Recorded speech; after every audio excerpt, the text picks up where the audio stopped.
This episode is sponsored by Brightland.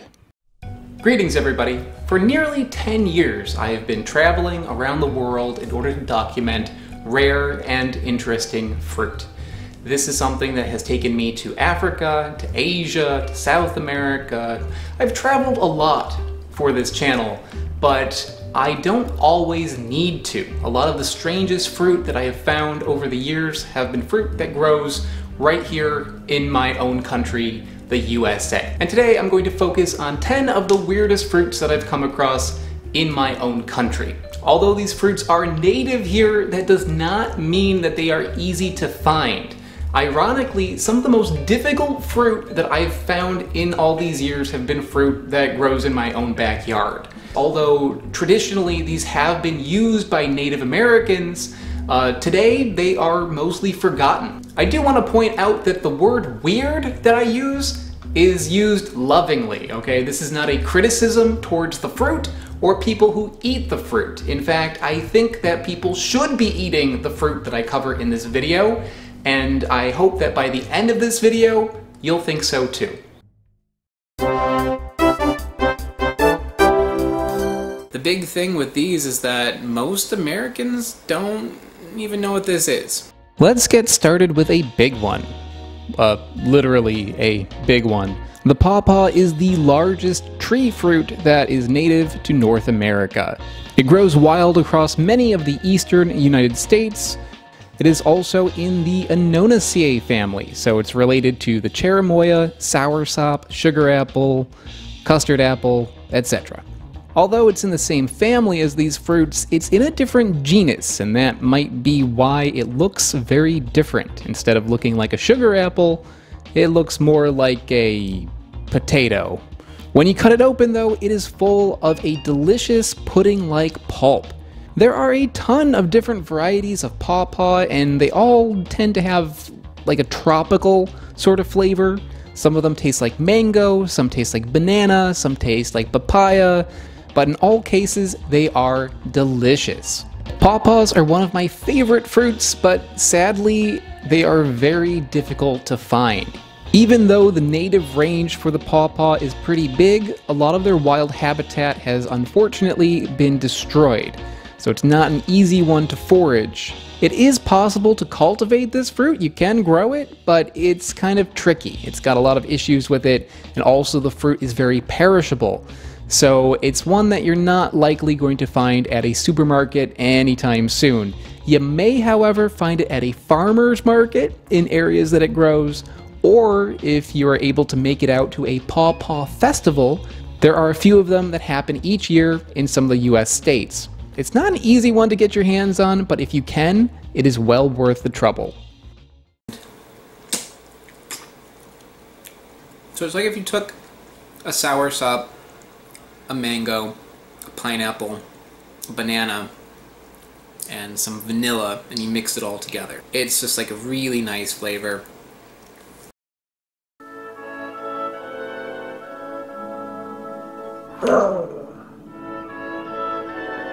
Until now, this was the only way to get oil from an olive. But that's all changed, thanks to Brightland. 70% of olive oil that you get from the supermarket does not meet industry standards. Even the more honest companies might still try to trick you with a label that makes you think that you're getting extra virgin olive oil, but on a closer look, it's actually blended with something else. Well, that is not the case with Brightland. They use only heirloom olives that are locally sourced from organic farms in California. There are many different varieties of olives out there, and they can have drastically different flavors. If you go to a supermarket, you're just going to get a blend of whatever. But with Brightland, you can actually choose the kind of oil that you want. When I have a really good olive oil like this, I don't cook with it, because I think when you cook with it, it can take away from the flavor. So what I'm going to do is I'm just going to drizzle this on top of some plain pasta. It's like a buttery, nutty, green sort of flavor. That is the fruit. You're tasting the fruit. My favorite thing about Brightland is that it makes an incredible gift. Instead of going to a party with a bottle of wine, Be original. Go with a bottle of olive oil and a loaf of bread. Although Brightland is sponsoring this video, I have also purchased it with my own money. Last Christmas, I bought a set of this olive oil for my parents. Totally honest, totally legit. It's a good product. Find out more about Brightland's incredible products and also get 10% off your order by clicking my link in the description below. Now this is one I didn't even know about, but I guess like if you live in Texas, you've probably seen this before. These are Texas persimmons. If you come across a persimmon at the supermarket, it will most likely be either a Hychia persimmon or a Fuyu persimmon. These are both different varieties of the same Asian species of persimmon. However, persimmons do grow in the US as well. The most common of which is the American persimmon, a small astringent species that needs to be very, very mushy in order to eat it. Those are kind of weird, but not nearly as weird as the Texas persimmon. The Texas persimmon is native to Texas, although it does also grow in Oklahoma and in Mexico. These are small, black, and full of a sticky pulp that tastes like a super sweet persimmon, but with a little hint of molasses in it. These are really delicious, but there is a catch. These fruits have rather large seeds in them, and when you consider how small the fruit is, that's kind of a problem. However, they do have some popularity with foragers, and how they get around the seed issue is that they use these to make jam. I've never heard of these before, and I'm kind of surprised, because that's really nice. Something that I've been wanting to try for a very long time. Maypops. Speaking of North American species of fruit that are related to a more popular variety of fruit that is from another country, there is also a North American passion fruit species. The Maypop is most commonly found in the eastern United States, and its name is kind of interesting. It's either from the fact that these ripen in May, so they pop out of the ground in May, or that they may pop when you step on them. What a mystery. Like other passion fruit species, the Maypop is mostly hollow on the inside, except for a slimy pulp. The texture on that pulp is not everybody's cup of tea, but the flavor is really, really good. They can vary a lot, but the ones that I tried tasted almost exactly like strawberry candy. I think I actually like this better than standard passion fruit, than Passiflora edulis. I think I like this better. It's got more like nuanced flavors in it. This here is a thimbleberry, and you can see why it gets that name. This fruit is native to the western and northern United States. The one that I found was in Vermont. Thimbleberries are in the same family as blackberries and raspberries, but they have a uniquely large opening on them. This has its pros and its cons. The pro is that you can put these on your fingers like a thimble, and that's fun. The con is that this makes it very, very delicate. In order to enjoy a thimbleberry properly, you're going to have to pick it yourself. These do not last very long off the plant. And if you do find them, you are in for a treat. The flavor of these is really, really good. It's like a concentrated raspberry and strawberry sorbet. Besides the berry, the plant also has some other interesting uses.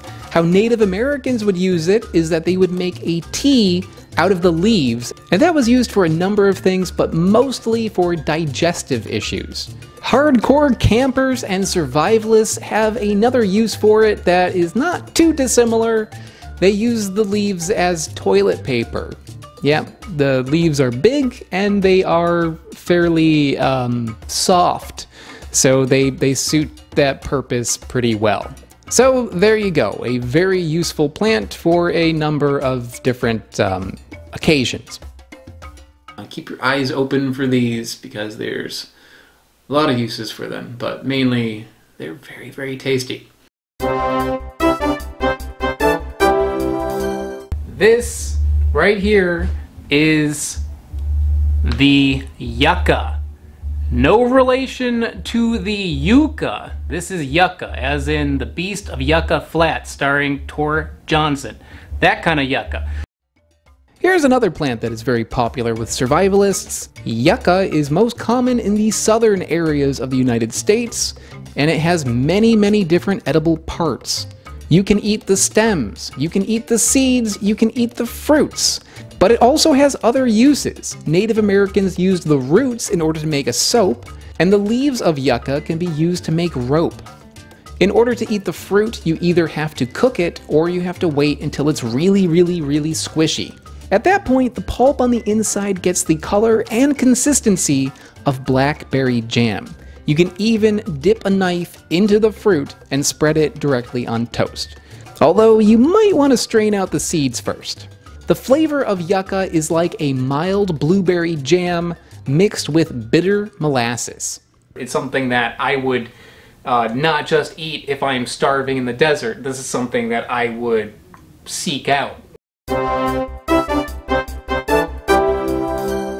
This is an Osage orange, also known as hedge apple, monkey brains, monkey balls, horse apple, hedge balls. Yeah, it's an interesting one. The Osage orange is a very strange fruit that is actually related to jackfruit. It kind of looks like one in a way. Originally, this fruit is native to the area around the Red River Basin in Texas and Oklahoma, but since then it's been introduced all across the US. The reason why it was only found around this one small area is because the Osage orange trees are an evolutionary anachronism, meaning that there was once an animal that ate the fruit and would spread the seeds in its poop, but that animal has since died. Some other animals are interested in this fruit, but it's mostly squirrels and other small animals that will rip apart the fruit in order to eat the seeds.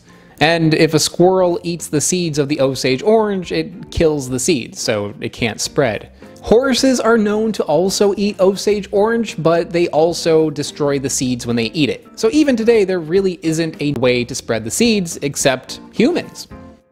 And humans have spread the seeds of this. They plant them, not for the fruit, but for the wood. The wood of the Osage orange tree is extremely hard, and it's also resistant to rotting. Native Americans used the wood in order to make bows, and early European settlers would use it for fencing. This is a channel about fruit though, so what about the fruit? Is there any use to the fruit?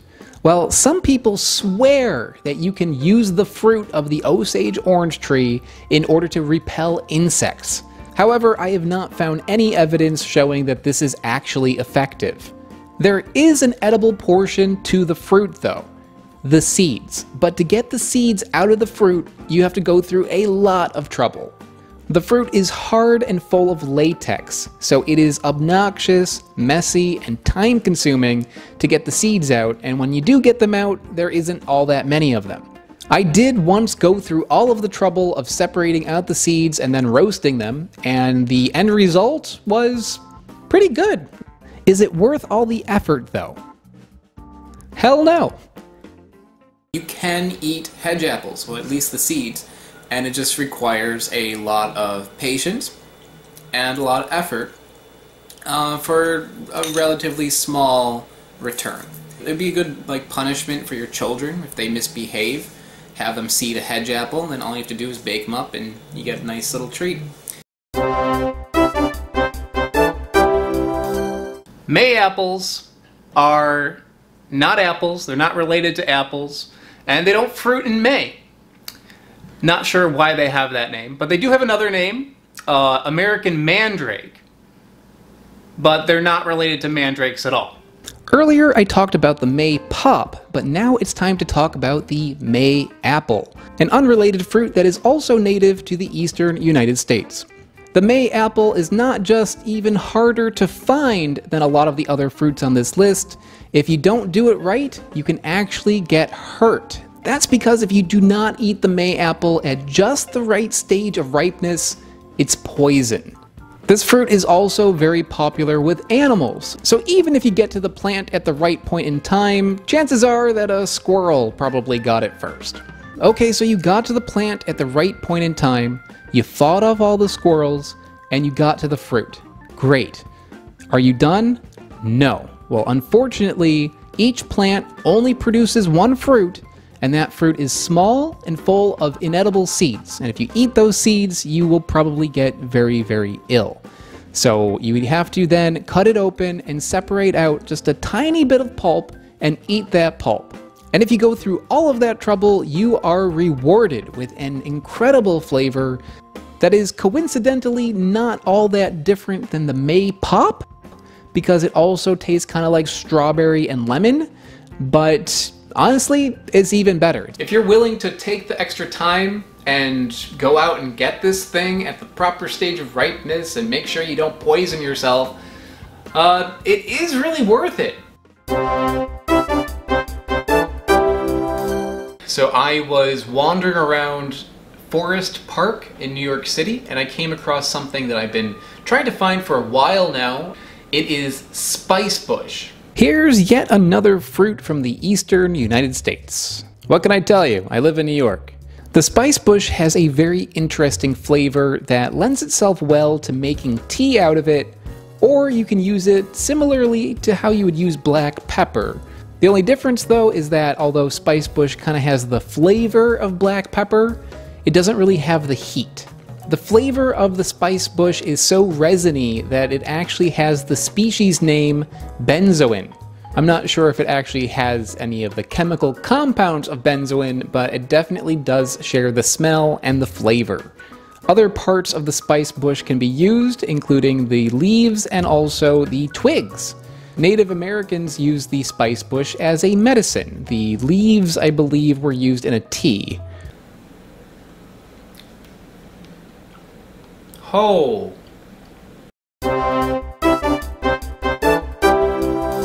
This here is aronia, also known as the chokeberry, not to be confused with choke cherry, which I've reviewed in the past. The chokeberry is native to the eastern and central United States. Unlike a lot of the fruit that I've mentioned so far, this berry is widely cultivated. In fact, it's used in many different commercial products. They are used in jams, juices, teas, candies, baked goods, etc. However, very few Americans know about this fruit. How is that possible? Well, although this fruit is not popular here in the US, it is popular in Europe.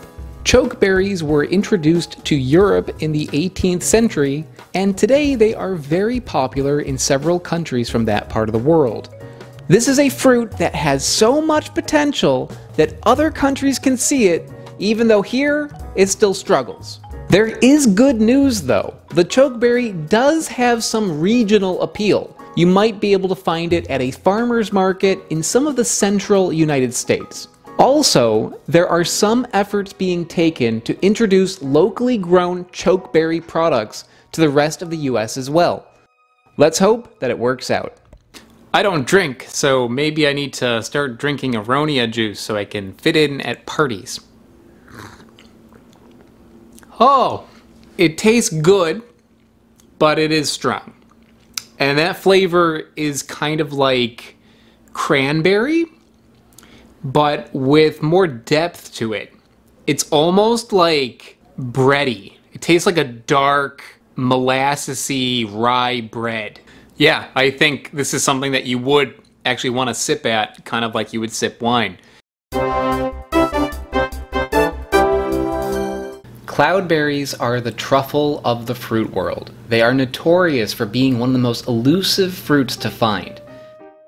Cloudberries grow in the northern United States, and they even grow in my state of New York. Are they common though? Absolutely not. They only grow in a very specific environment. They are extremely perishable, and each cloudberry plant only produces one fruit. Although cloudberries are native here, they are so rare that in order to find them, I had to go to another country. The easiest place to find cloudberries is probably in Northern Europe. There, you're not going to find them at a supermarket, but you might be able to find them at a farmer's market. But unfortunately, these berries are so perishable that the ones you find at farmers markets are often kind of mushy. If you want to have these in their best possible shape, you actually have to go forage them yourself. The flavor is truly unique. It's a bit like apricots and oranges, but also rich and savory tasting, kind of like olive oil. The cloudberry was one of my favorite fruit hunting adventures. Because they are such an elusive fruit and they only grow one to a plant, each time I saw a little speck of orange in the forest, it was like finding a little treasure. The cloudberry, like a lot of fruit on this list, is extremely difficult to find, but the adventure in finding it is so much fun. It might be a little bit windy, but I'm standing here at the top of the fell in Lapland, very, very high up in the world, more north than I've ever been. And I think this is probably a good point to mention the reason why I fruit hunt. Some people say like, oh god, that's like pretty lame because you're just like a geek that likes fruit. That's true, but that is not the main reason why I fruit hunt. This is getting to go to places that I normally would not have gone. I came here to look for berries, guys, and along the way I happened to find things like this. Berries are great, don't get me wrong. Love the fruit. Definitely very interesting, get to learn a lot, but more so than anything, you get experiences like this. So, yeah, why I'm such a geek on the fruit. This is it. So there you go, 10 of the weirdest fruits that you can find right here in the USA. And I hope you enjoyed this episode. If you want more information about any of the fruit that I've talked about in this list, I have put the links to the full episodes in the description below. I also have several other top 10 videos that are not just the USA, they're from countries all around the world. I'll put some links to those in the description as well. Thanks so much, everybody. I'll see you next time. Bye-bye. Thanks once again to Brightland for sponsoring this video. Hey, before you click away, I'd like to give a big shout out to my mega patrons. That includes Smarter Every Day, Sean M. Glynn, and Loftyrex. They are big supporters over on patreon.com. Patreon is how I can continue to keep this series going, so if you'd like to help support the channel, take a look at the link in the description below. If you don't want to go on Patreon, another way to support the channel is to buy a t-shirt. T-shirts are available also in the description below. Thanks so much, guys. Bye-bye.